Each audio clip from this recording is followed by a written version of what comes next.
दोस्तों 31 मई 2022 को कोलकाता में लाइव परफॉर्मेंस दे रहे सिंगर केके की अचानक तबीयत खराब हो गई, जिसके बाद हार्ट अटैक आने के कारण उनकी मौत हो गई।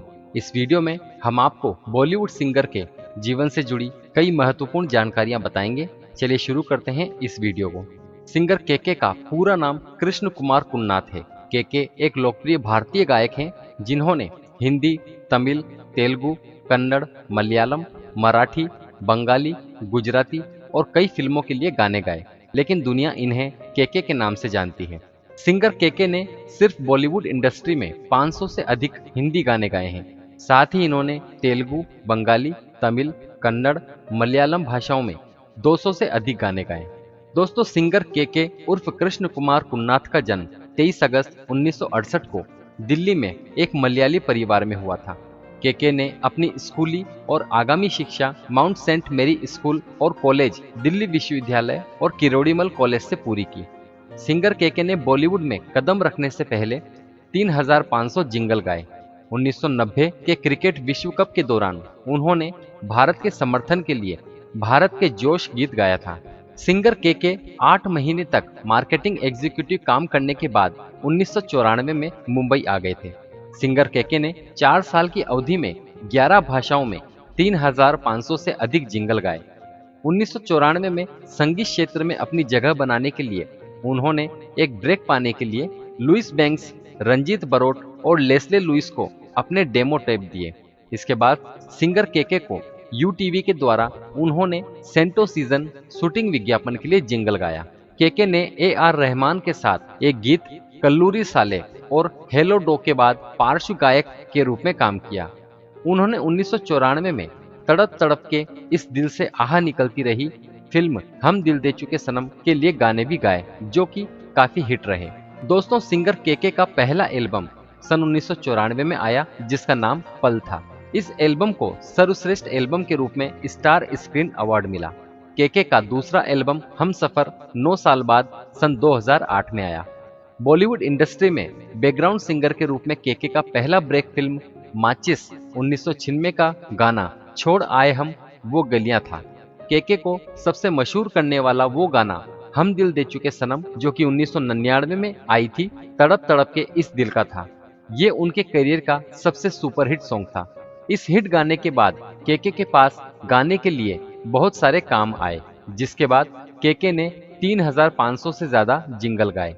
फिल्मों के साथ साथ केके ने जस्ट मोहब्बत और हिप हिप हुर्रे जैसे कुछ टीवी सीरियल्स के टाइटल ट्रैक भी गाए। 2013 में केके ने एक अंतर्राष्ट्रीय album rise up colours of peace के लिए भी गाया, जिसमें तुर्की कवि फेतुल्लाह गुलेन द्वारा लिखे गए गीत भी शामिल थे। केके ने कन्नड़ गायन की शुरुआत फिल्म सर्वभूमा, जो कि 2014 में आई थी, उसके गीत सेल्फिश सेल्फिशु से की थी। इन्होंने फिल्म फंडे पोरिया बोगा कांडेरे, जो कि 2011 में आई थी, उनके गीत आकाशन नील के साथ गायक के रूप में काम किया। 2015 में आई फिल्म बजरंगी भाईजान में केके ने तू जो मिला गाना गाया था, जो लोगों को काफी पसंद आया। दोस्तों, सिंगर केके ने अपनी बचपन की प्रेमिका ज्योति से सन 1991 में शादी की थी और केके और ज्योति बचपन से ही एक अच्छे दोस्त थे। शादी करने के बाद केके एक सेल्समैन की नौकरी करते थे, लेकिन अपने गायन के लिए उन्होंने 6 महीने बाद नौकरी छोड़ दी थी। इनके बेटे का नाम नकुल कृष्ण कुनाथ और एक बेटी का नाम नतारा है।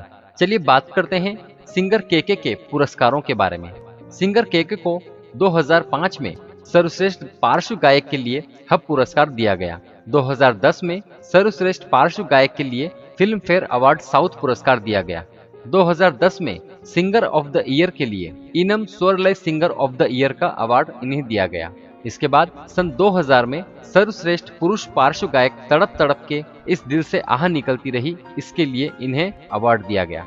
2003 में बर्दाश्त नहीं कर सकता हमराज मूवी के सॉन्ग के लिए सर्वश्रेष्ठ पुरुष पार्श्व गायक का इन्हें अवार्ड दिया गया। 2006 में 10 बहाने करके ले गए दिल सर्वश्रेष्ठ पुरुष पार्श्व गायक का इन्हें अवार्ड दिया गया। 2008 में आंखों में तेरी ओम शांति ओम मूवी के सॉन्ग के लिए सर्वश्रेष्ठ पुरुष पार्श्व गायक का इन्हें अवार्ड दिया गया। 2009 में जरा सा जन्नत मूवी के सॉन्ग के लिए इन्हें सर्वश्रेष्ठ पुरुष पार्श्व गायक का अवार्ड दिया गया और 2009 में खुदा जाने बचना ए हसीनो मूवी के सॉन्ग के लिए इन्हें सर्वश्रेष्ठ पुरुष पार्श्व गायक का अवार्ड दिया गया। दोस्तों, मशहूर बॉलीवुड गायक के उर्फ कृष्ण कुमार कुन्नाथ का 31 मई 2022 को 53 साल की उम्र में एक लाइव परफॉर्मेंस के बाद निधन हो गया। डॉक्टरों ने उनकी मौत की वजह कार्डियक अरेस्ट बताई है। कोलकाता में लाइव परफॉर्मेंस के दौरान उन्हें स्ट्रोक आया, जिसके बाद वो बेहोश हो गए। उन्हें तुरंत कोलकाता मेडिकल रिसर्च इंस्टीट्यूट ले जाया गया, जहां डॉक्टरों ने उन्हें मृत घोषित कर दिया था। दोस्तों, अब जानते हैं सिंगर के बारे में कुछ रोचक बातें। वो एक संगीत पृष्ठभूमि वाले परिवार से ताल्लुक रखते थे, क्योंकि उनके पिता संगीत के बहुत शौकीन थे। उनकी मां ने संगीत का प्रदर्शन किया और उनकी नानी एक संगीत शिक्षिका थी। संगीत में उनकी रुचि स्कूल के दिनों से ही शुरू हो गई थी। वो अपनी मां के मलयाली गाने सुनते थे, जिसे उनके पिता एक छोटे से टेप रिकॉर्डर में रिकॉर्ड करते थे। केके ने कभी भी संगीत में कोई औपचारिक प्रशिक्षण प्राप्त नहीं किया। केके की प्रतिभा को देखकर उनके शिक्षक ने उनके पिता को उन्हें एक संगीत विश्वविद्यालय में भेजने का सुझाव दिया। उन्होंने वहां जाकर केवल 2 दिनों में एक हल्का शास्त्रीय गीत सीखा, लेकिन उन्होंने संगीत सीखने में कभी दिलचस्पी नहीं दिखाई। इसलिए उनके पिता ने उन्हें वहां भेजना बंद कर दिया। बॉलीवुड के महान गायक किशोर कुमार ने कभी संगीत नहीं सीखा। इस तथ्य ने उन्हें संगीत न सीखने का एक बड़ा कारण दिया। अपने स्कूल के दिनों में वो अपने पसंदीदा गाने सुनते थे और साथ में गुनगुनाते थे। उनके पसंदीदा गानों में से शोले मूवी का महबूबा सॉन्ग था। जब वे कक्षा 2 में पढ़ रहे थे, तब उन्होंने स्कूल में अपना पहला स्टेज परफॉर्मेंस दिया था।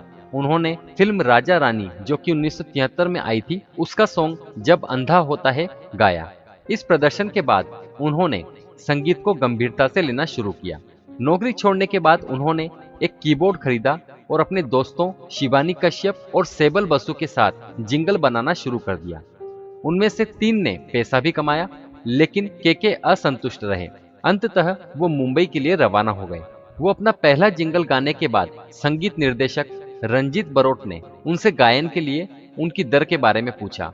वो इंडस्ट्री से पूरी तरह अनजान थे और जवाब देने में भी बेहद शर्माते थे।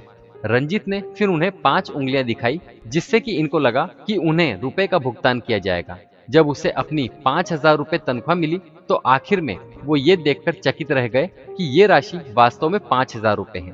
वो लेस्ले लुइस को अपना गुरु मानते थे, जिन्होंने उन्हें अपना पहला जिंगल गाने का मौका दिया। सिंगर केके ने एक बार खुलासा किया था कि उन्हें आमिर खान की आवाज बनना पसंद है और वो उनके लिए गाना याद करते हैं। फिल्म तारे जमीन पर 2007 में उनका गाना माँ शुरू में केके द्वारा रिकॉर्ड किया गया था। उन्होंने रिकॉर्ड किया और छुट्टी मनाने के लिए बाहर चले गए। बाद में उन्हें बताया गया कि गाने के साथ कुछ बदलाव किए गए हैं और उन्हें इसे फिर से रिकॉर्ड करने की जरूरत है। केके ने जवाब दिया कि वो ऐसा नहीं कर पाएंगे और इसलिए ये गीत शंकर महादेवन के पास चला गया। 2013 में केके ने एक अंतर्राष्ट्रीय एल्बम राइज अप के लिए रीट के साथ रोज ऑफ माय हार्ट गीत गाया, जो तुर्की कवि फैतुल्लाह गुलेन द्वारा रचित था। एल्बम में 12 देशों के विभिन्न कलाकारों द्वारा गाए गए गाने थे। उन्होंने Pakistani TV show the ghost के लिए तन्हा चला नामक एक गीत गाया, जो 2008 में हम टीवी पर प्रसारित हुआ था। दोस्तों, सिंगर केके ने बजरंगी भाईजान, जो कि 2015 में आई थी, उनका गाना तू जो मिला रिकॉर्ड किया, जब वो सिडनी में छुट्टी पर थे। उन्होंने उसी स्टूडियोज 301 में ये गाना रिकॉर्ड किया, जहां एल्टन जॉन, मेडोला, बिली जोएल और कोल्डप्ले जैसे दिग्गज गायकों ने अपने गाने रिकॉर्ड किए थे और उनके बेटे नकुल ने उनके साथ 2008 में आई फिल्म हम सफर के एक गाने मस्ती के लिए आवाज दी। तो दोस्तों, ये थी सिंगर केके के बारे में सभी तरह की जानकारी, उनके जीवन से जुड़ी महत्वपूर्ण जानकारी। एक बार फिर हम आपको बता दें कि 3 दशकों से अधिक समय तक संगीत प्रेमियों को मंत्रमुग्ध करने वाले प्रसिद्ध बॉलीवुड गायक केके, जो कि कृष्ण कुमार कुन्नाथ थे, वो अब नहीं रहे। 53 साल की उम्र में एक लाइव प्रदर्शन के बाद कोलकाता में उनका निधन हो गया। केके को 31 मई की रात 10:30 बजे के आसपास हॉस्पिटल ले जाया गया, जहां पर डॉक्टरों ने चेकअप के बाद उनकी मृत्यु की पुष्टि की।